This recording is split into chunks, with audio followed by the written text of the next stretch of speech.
Hello la team Transfert Gratis. Aujourd'hui, pour vous, nous avons une surprise. Un invité très spécial, Monsieur Rigobert Tamois, qui est plus connu principalement comme un comédien et un acteur. Mais aujourd'hui, nous allons découvrir beaucoup de facettes probablement que vous ne soupçonnez pas de sa personnalité et de son être. Je vous invite à découvrir avec moi à nouveau le très connu Monsieur Rigobert Tamois. Comment vous allez aujourd'hui? Je vais très bien. Et toi, ça va? Ah, ça va. Je suis très content que vous ayez pu trouver le temps pour nous. D'accord. Si moi, tu tutoies, toi, tu me vous vois. Donc, la prochaine fois, je te vous vois. Bon, d'accord. Donc, si vous me permettez de vous tutoyer, il continue. Ok, bon. Tout d'abord, bienvenue à toi dans notre studio. C'est déjà mieux. D'accord. Aujourd'hui, nous allons parler principalement de... Nous allons essayer de te connaître plus dans ton intégralité parce que d'après ce que j'ai pu observer, tu es à la fois très connu, mais pas très connu non plus. Ça veut dire on connaît Monsieur Mbaga, on connaît la star du cinéma, mais on ne connaît pas vraiment l'être derrière le paraître. Si je peux dire ça comme ça. On va dire que je suis quelqu'un qui est aussi un peu timide. Hein. J'aime bien le clair obscur. J'aime bien l'ombre. Ah bon? Ouais, j'aime bien. Je pense que une personnalité publique devrait quand même avoir un tout petit peu de mystère. Ça fait partie du charme. Bah oui, pourquoi pas. Si on veut. Ok. Donc, avant, nous te connaissons plus comme un acteur, mais j'aimerais savoir comment est-ce que tu as commencé, quels ont été tes débuts, d'où est-ce que tu viens premièrement et comment est-ce que tu as commencé pour devenir la personne qu'on connaît aujourd'hui? Ok. Déjà, je m'appelle Rigobert Tamois, mais on m'appelle plus souvent Échou. Donc, Échou, oui. Ouais, tout le monde m'appelle Échou. Donc, je suis Camerounais. Je viens de l'ouest du Cameroun. Mon village s'appelle Bawang.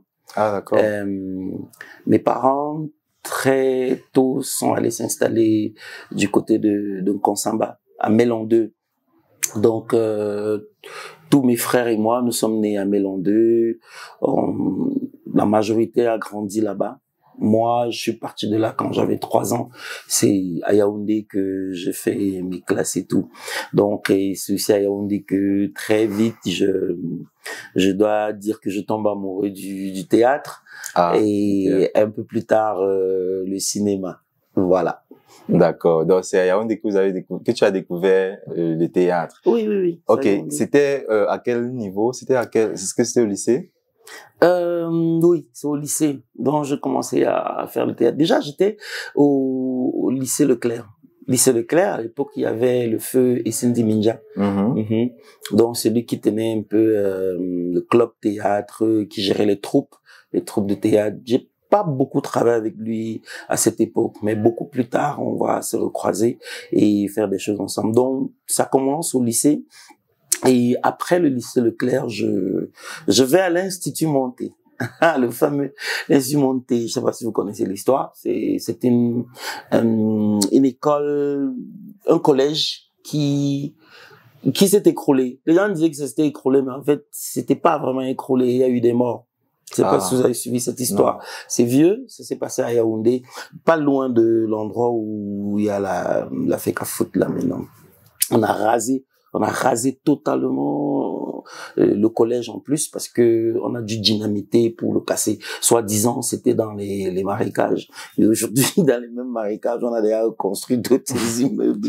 Bref, ainsi va la vie. La vie de l'autre cité. Donc, je suis passé par là. On n'a pas pu terminer l'année. On nous a recasé à la foire. À la foire aujourd'hui. Et j'ai fini la même année au lycée de Biémassi. Au lycée de Biémassi, c'était vraiment c'était l'année, c'était l'apogée de mon amour pour la culture, parce que là on était les caïds de la culture. On faisait du théâtre, on avait un proviseur qui adorait le théâtre, feu monsieur Kwankam, et on faisait des sketchs et ses enfants nous racontaient, il a enregistré nos sketchs qu'il écoutait à la maison. Donc, on était les stars du lycée et on était les stars du lycée. À cette époque, il y a des gens comme Jackie Bio, Oui. Jackie Bio qui commençait. Il y avait qui? Ah, elle était aussi au lycée, là. Ouais, elle était au lycée, elle était au lycée de Biémassi. Il y avait Tufinga l'humoriste qui était aussi il y a qui d'autre? Il y avait pas mal. Il y avait un groupe de jeunes filles, là, qui s'appelle le groupe Fluo. Bref, le lycée de Biémassi, c'était le lycée culturel de Yaoundé à l'époque. Quand nous on organisait nos balles, c'était la magie. Voilà. À l'époque, il y avait Dynastie. Donc, pour organiser une soirée, il faut que tu prévois la télé. Ouais. Voilà. Parce qu'à 23 ans, on va faire pause. On part regarder Dynastie avant de revenir. Ah. Il s'est passé des choses, hein. Ah. C'était pas comme aujourd'hui où il y a les téléphones. Oui. Non, non, non, non. Dynastie. Par exemple, si tu rates, tu ne peux plus voir. Tu fais comment pour rater Dynastie, mon frère? Donc, sur l'affiche, tu mets derrière, il y aura la télé pour regarder Dynastie. Bref, on organisait les meilleures fêtes. Ça, c'était au lycée de Biémassi. Et au lycée de Biémassi, je suis déjà en terminale. Et puis, je suis encore au lycée, je suis déjà sollicité par le théâtre universitaire. Ah. Normalement, le théâtre universitaire, c'est pour ceux qui sont à l'université. Exactement. Bon, on va dire qu'ils m'ont coopté. Comme Narcisse Koka me dit souvent, ils m'ont coopté. Mais bon, c'est l'année d'après, je vais retrouver le théâtre universitaire normalement. Voilà. Donc au théâtre universitaire, je faisais un peu de tout. Je faisais les costumes parce que entre temps, j'avais aussi une grosse passion pour la couture. Pour la couture, je dessinais. Donc quand je regarde tous mes cours à l'université sur la marge, j'étais toujours en train de dessiner les modèles et j'avais un cousin qui avait eu sa licence et qui n'avait pas trouvé un emploi. Du coup, il vendait des draps. Vous savez, les draps, quand on déballe les draps, ça vient en drap housse. Il faut ouvrir pour élargir. Oui. Et le thé, dans le thé d'oreiller, c'était le même tissu des deux côtés. Alors, on fondait comme ça. On remettait un tissu blanc de l'autre côté et ça faisait deux thés. Ah. Ouais. Et moi, je l'aidais à coudre, à faire ce travail. Et pour me remercier, il m'offrait des draps et il m'offrait des thés d'oreiller. Et les thés d'oreiller, c'était très grand, des très grands thés d'oreiller. Avec un thé d'oreiller, je faisais faire une chemise courte manche. Ah. Voilà comment j'ai commencé à devenir le gars qui tunait les gars au quartier. Donc, j'étais capable de te faire une chemise en 1 heure de temps. Wow. Vraiment, j'étais très rapide. Donc, et pour la petite histoire, je me souviens, il y a une dame qui était vraiment, qui avait fait ses cours de couture, qui avait fait une vraie formation, et elle était émerveillée, elle savait pas comment je réussissais à coudre aussi vite. Donc je pouvais coudre un col sans passer par le même protocole où il faut le protocole conventionnel. Comment est-ce que tu as appris donc? Ah, ça, tu vas pas croire. Le premier habit que je couds, je prends une chemise, je l'ai détachée totalement, j'ai décomposé pièce par pièce et je repose. Et c'est cet habit qui est devenu mon patron pendant des années. Oh. Je repose et je recompose tout simplement. Donc, je n'ai pas appris à coudre. J'aimais ça et puis ça marchait. Donc, voilà. C'est comme ça que je me faisais de l'argent de poche. Et après, voilà comment je deviens un peu le costumier au théâtre universitaire et beaucoup plus tard dans pas mal de choses aussi. Ah, d'accord. Au théâtre universitaire, est-ce qu'ils t'ont sollicité pour jouer comme acteur, comme comédien? Oui. Mais, et en plus de ça, et ils ont découvert que j'avais ce talent-là. Ah, d'accord. Et moi, ça me plaisait. Donc, et comme lui, et puis, à cette époque, il n'y avait pas c'était pas un métier, on avait des tailleurs, mais un tailleur, c'est pas un costumier. Parce que, voilà, il faut créer des tenues par rapport au personnage et tout. Voilà. Donc, c'est quoi la couleur, et le personnage, est-ce qu'il est plus feu, est-ce qu'il est plus eau, est-ce qu'il est plus air, est-ce que, voilà, les choix de couleurs. Donc, c'est assez important par rapport à toute la sémiologie théâtrale, quoi. Ouais. Donc, voilà comment je me retrouve au théâtre universitaire. Ah, d'accord. Et le théâtre, est-ce qu'il y a des pièces qui t'ont marqué particulièrement? Des pièces que tu as eu à jouer. C'est une époque vraiment, c'est une époque spéciale. Je commence à me faire connaître comme comédien au théâtre universitaire. Et plus le temps passe, plus les troupes professionnelles s'intéressent à moi. Et c'est comme ça que je vais intégrer des compagnies théâtrales. Mais le théâtre universitaire, avec cette spécificité, c'était plutôt du théâtre engagé. C'était du théâtre engagé. Donc, c'était un théâtre qui luttait contre l'establishment, contre le statu quo. Donc, on faisait des pièces terribles. Terrible contre le gouvernement, des choses comme ça. On cherchait les problèmes. Mon frère, quand tu es jeune, tu fais ta part. Non, et c'est comme ça que je te dis un truc. C'est comme ça qu'on s'est retrouvés au premier congrès du SDF. Je te jure. Donc, quand j'y pense, j'ai la chair de poule. First National Convention, du SDF, on était à Bamenda avec toute la compagnie. Donc, c'est notre prof qui a tout négocié. On était juste content d'aller jouer. Et pour dire vrai, c'est aussi 20 ans, c'est l'âge où on a envie de changer le monde, où on a envie de révolutionner le monde. On est sûr qu'on peut le faire, quoi. Voilà, oui, on a fait la grève, on a fait tout ça aussi. C'était la période. Donc, après, je me retrouve donc en ville où je fais à l'Institut Goethe, je travaille beaucoup avec l'Institut Goethe à l'époque et l'Institut Goethe nous donne la possibilité d'entrer en contact avec beaucoup de créateurs allemands, beaucoup de courants dont on a découvert des courants comme le dadaïsme, comme qu'est-ce que ça signifie? Le dadaïsme? Le dadaïsme. Le dadaïsme, c'est un courant littéraire qui est apparu, je sais plus, c'est assez vieux, je crois qu'avec les débuts du 19e siècle. Et c'est des gens qui pensaient à un moment qu'il fallait rompre avec l'orthodoxie, avec le côté classique de la littérature. Donc les dadaïstes, par exemple, pour composer un poème, ils pouvaient se dire, OK, on va sortir tous de la pièce, on va prendre un tableau et j'écris une première phrase. Toi, tu rentres, tu ne lis pas la première, tu donnes la deuxième phrase et on couvre. Donc, on a 15 personnes qui écrivent 15 phrases et après on découvre le tout. Ça fait un poème, voilà, où tu as une première phrase qui dit « Je suis parti de chez moi ce matin étant content » et la deuxième phrase qui dit par exemple « Je déteste voir les gens qui dansent autour de moi ».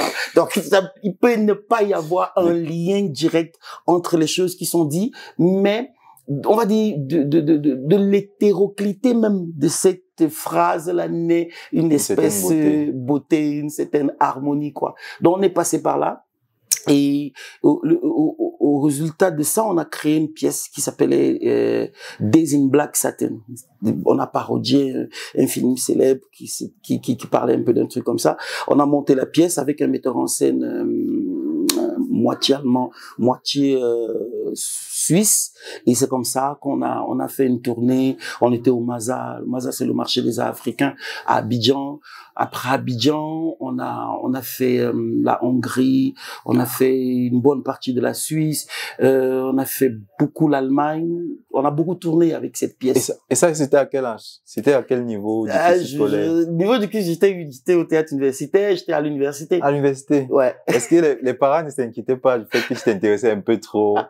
Moi, de ce côté-là, ça, tu étais un peu la guerre. Ouais, avant que j'ai le bac, mon tuteur, il me disait, tu passes le bac et puis on verra. Donc, il était excédé. Il savait pas comment m'empêcher, me bloquer et tout. Il me dit, regarde toi-même, tu as vu quel homme de théâtre qui est devenu quelque chose. Exactement. Et c'est vrai qu'à cette époque, c'était compliqué. Ouais, j'imagine. C'était compliqué. Tous les gens qu'on connaissait, tu avais personne que tu pouvais vraiment dire comme un modèle et tout. Et le pauvre, il savait pas que le bac allait arriver très vite. Donc, j'ai passé le bac et du coup, il savait plus quoi dire. Donc, il faisait semblant de ne pas voir. Voilà. D'accord. Il savait déjà que ça n'allait rien changer. Il savait que ça n'allait rien changer. Ça veut dire que j'imagine qu'à l'époque, c'était purement la passion. C'était même pas la célébrité, l'argent. Laisse tomber. Une pièce de théâtre, ça peut vous prendre 3 mois pour la monter. À cette époque. Aujourd'hui, on a trouvé des techniques pour approcher et le faire plus vite. Ça peut nous prendre 3 mois. 3 mois de répétition où personne ne vous paye le taxi. Donc vous-même, vous marchez à pied, vous partez, vous êtes content de jouer, vous êtes content qu'on vous ait donné un rôle. Donc, tu es là, tu accompagnes les autres jusqu'au jour où on va te donner un rôle. Et on te donne, tu peux répéter 3 mois comme ça. Après, on fait une représentation où tu te retrouves peut-être avec 50 personnes dans la salle. Ou alors peut-être 100 personnes dans la salle qui ont payé 1000 francs. 1000 francs là, ça, 1000, les 100 000 là, il y a eu les costumes. On a un peu amélioré les lumières. On a fait. Donc, tu peux te retrouver peut-être avec tes 5000, tu vois. Mais tu es heureux parce que c'est l'argent du théâtre. Voilà. Donc, ça a évolué comme ça jusqu'au moment où on a commencé effectivement à faire des tournées. Oui, quand on a commencé à faire les tournées, c'était différent. Ouais. Donc, on allait déjà à l'étranger, on faisait des choses, mais c'était pas comme aujourd'hui. Ce n'était pas le cinéma, c'était pas, voilà. Donc, le théâtre est toujours resté un peu un art, comment on dit, un art un peu plus intime, oui. moins connu, oui, moins connu. Le théâtre, ce n'est pas la grosse popularité, parce que pour être franc avec vous, oui, j'étais quand même un peu connu, mais il a fallu que je vienne au cinéma, que je fasse des séries pour connaître la grosse popularité, quoi. Maintenant que tu parles du cinéma et qu'on parlait du théâtre tout à l'heure, c'est quoi exactement les différences entre le cinéma et le théâtre? D'accord. Déjà, le théâtre, ça se passe dans une salle. La salle même s'appelle un théâtre. Alors, quand sur le théâtre, donc il y a une salle, il y a une scène, il y a des coulisses, il y a côté cour, il y a côté jardin, il y a le fond de scène, il y a hauteur des cintres. Ça, c'est la salle de théâtre. Et des gens évoluent sur une scène. Alors, ça veut dire que il y a une pièce de théâtre qui peut être un gros livre comme ça, où vous pouvez jouer tout le rôle tout seul. Vous pouvez être le seul personnage, ou bien vous pouvez être plusieurs, mais vous devez bûcher totalement le texte et le jouer le jour dit. C'est-à-dire, il y a personne pour te sauver au cas où tu te bloques, au cas où tu oublies une ligne. C'est vrai qu'avant, on avait des souffleurs qu'on installait en bas de la scène ou à côté des coulisses pour te relancer au cas où tu oublies une ligne. Mais le théâtre, c'est purement de la performance, quoi. Ce qui fait qu'il y a une dimension performative au théâtre qu'il n'y a pas au cinéma. Ouais. Voilà. Et au théâtre, on a une salle avec, imagine la dernière personne qui est au fond de la salle peut se retrouver à 50 mètres de toi. Alors, comment tu fais pour lui faire parvenir des choses? Par exemple, au cinéma, s'il y a une fille qui te plaît, tu peux juste lui faire ça, tu vois, et c'est parti. Alors qu'au théâtre, tu es obligé de... Tu vois, là, j'ai grossi le mouvement, tout en restant naturel. Voilà. Sinon, ça devient de la caricature. Alors, le jour où tu décides de passer au cinéma, il faut tenir compte que la caméra peut rentrer même dans ton œil s'il le faut. Les moindres détails. Voilà. Donc, un clin d'œil, c'est suffisant. Le salut, ce n'est plus secouer la main comme ça pour que tout le monde voit et tout. Donc, ça peut passer par le théâtre pour arriver au cinéma peut être un gros avantage, comme ça peut être aussi un handicap. Donc, il faut être bien conscient des deux genres. Mais en général, les gens qui sont venus par le théâtre au cinéma, ça se ressent. Ça se ressent. Ah bon? Ouais. Et vous allez voir dans d'autres pays, beaucoup d'acteurs du cinéma, de temps en temps, reviennent au théâtre pour revivre, pour se ressourcer et tout, parce que le théâtre, c'est un peu la mer, quoi. C'est un peu comme la mer du cinéma. Voilà, c'est un peu comme la mer du cinéma. Ah, je vois. Et est-ce que, lorsque tu faisais le théâtre, j'imagine qu'au début, puisque tu as dit qu'au début, lorsque tu fais le théâtre, tu dois utiliser des grands gestes, etc. Bon, j'ai deux questions à propos du théâtre. La première question, c'est, est-ce que ça t'arrivait avoir à te retrouver, puisque j'imagine que c'était ta passion et tu le faisais beaucoup, est-ce que ça t'arrivait souvent de te retrouver dans la vraie vie en train de faire les gestes du théâtre? Tu as pris l'exemple tout à l'heure d'une fille qui te plaît. Comment tu te comportes? Est-ce que ça t'arrivait de répliquer? Je dois reconnaître que je suis pas, contrairement à nos devanciers qui ramenaient beaucoup le théâtre dans la vie.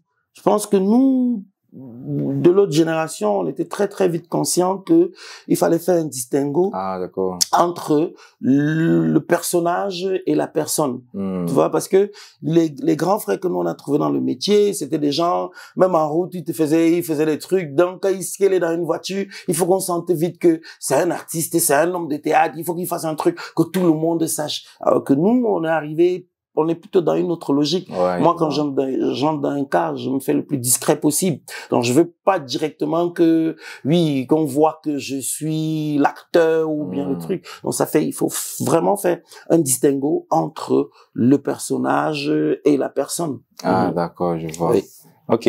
Mais dans la deuxième question, après ce que j'ai cru comprendre, c'est que le théâtre, c'est plus du live par rapport au cinéma, c'est ça? Hein? Oui. Et c'est pour ça qu'on les appelle les arts vivants.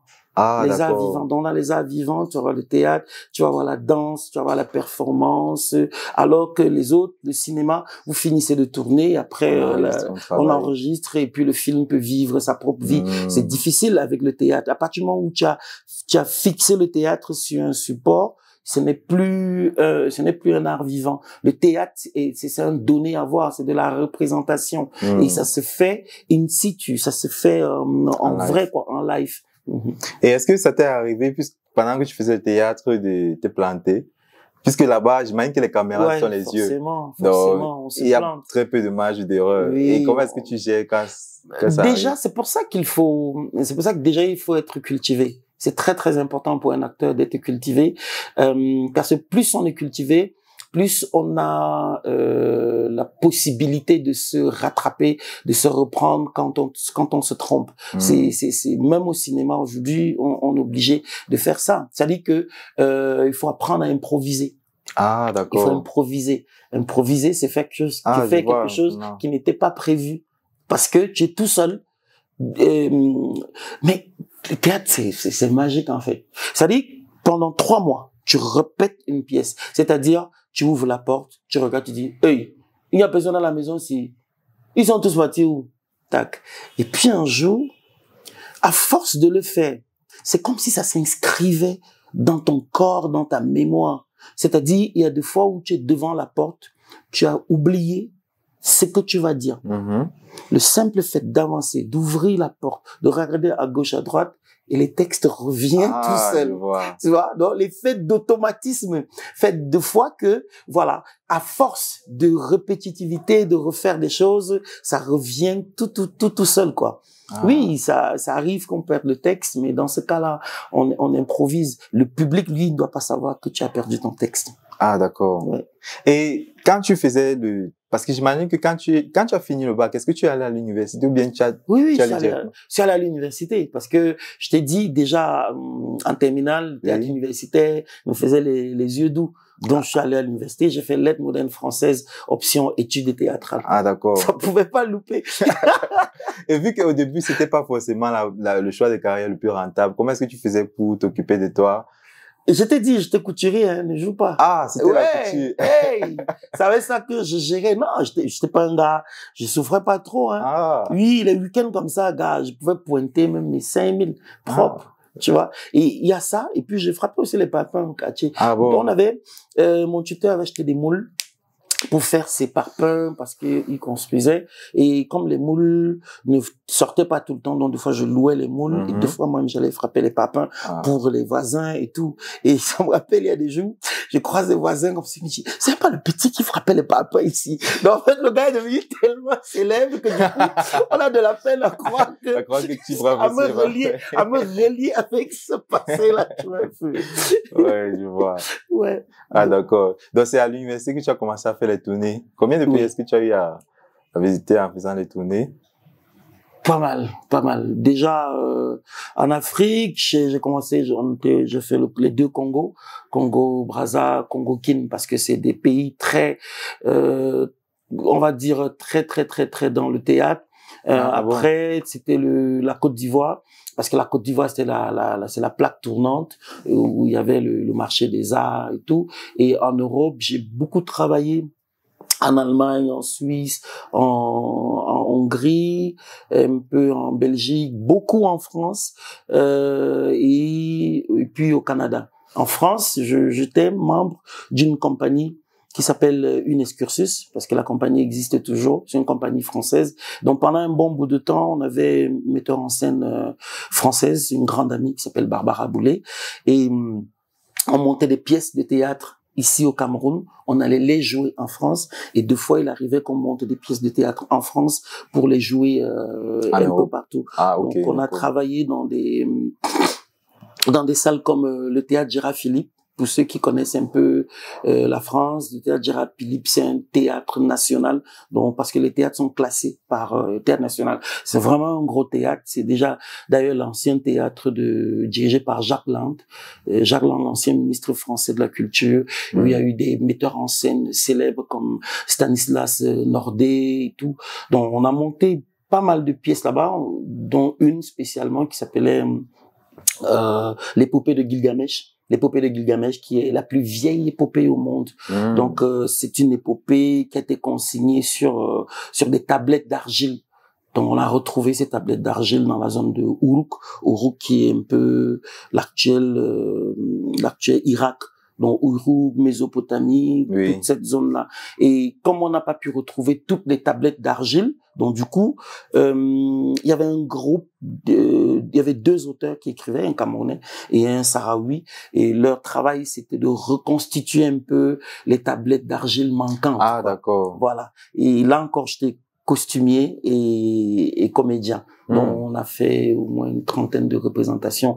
On a monté d'autres pièces. On a fait Los Angeles. On a travaillé en Lille. On a pas mal tourné en France quand même. Ce podcast vous est présenté par Transfert Gratis, votre solution de transfert d'argent.